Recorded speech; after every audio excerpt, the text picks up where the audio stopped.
चींटी के पग घुंघरू बाजे तो भी साहिब सुनता है।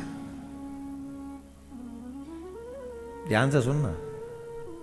चींटी के पग घुंघरू बाजे तो भी साहिब सुनता। अब सोचो, पहले तो चींटी कितनी बड़ी है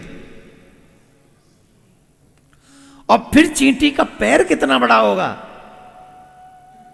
और फिर चींटी के पैर में नूपुर कितना बड़ा होगा। तुम्हारे पैर कितने बड़े होते हैं जब तुम नूपुर इतने से बांधते हो।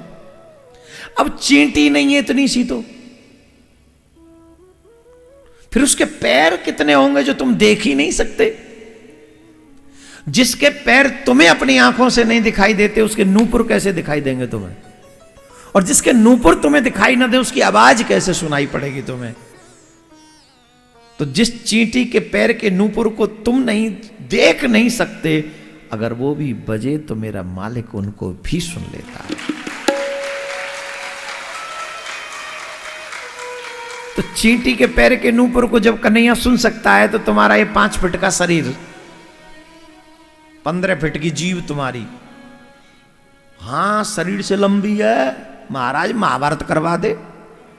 ये खतरनाक है, जीव है, कम सबसे संसार में खतरनाक हथियार है ये। एक बार दांतों ने कहा बड़ी चिबिर चिबिर करती है, देखती नहीं है हम कितने, एक एक थप्पड़ मारेंगे तो 32 घाव लग जाएंगे। ज्यादा चिबिर चिबिर मत किया, चुप रहा कर, हम लोगों के बीच में रहती है चिबिरट्टो कहीं की। जब देखो जब चिबिर चिबिर चिबिर चिबिर करती रहती, बोलती रहती है, बोलती रहती है।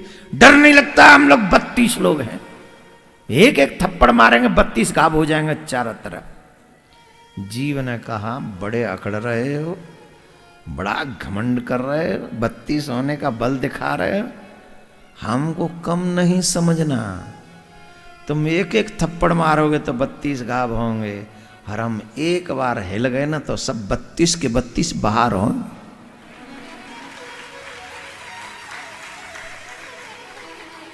बत्तीस के 32 बाहर। अब ये देख लो, या तो इन जीव का प्रयोग करो 32 के 32 से बाहर हो जाएं, या फिर इसी जीव का प्रयोग करो कि 84 से तुम बाहर हो जाओ। इसी जीव के प्रयोग से तुम 84 से बाहर हो जाओगे। ये तुम पे डिपेंड है कि प्रयोग क्या कर रहे हो। गाली दोगे तो 32 बाहर, और भगवान का भजन करोगे तो 84 से बाहर। और ये कथा तुम्हें 84 से बाहर करना चाहती है, इसलिए सीख लो मेरे भाई, सीख लो। आज समय है, कल पता नहीं क्या हो जाएगा।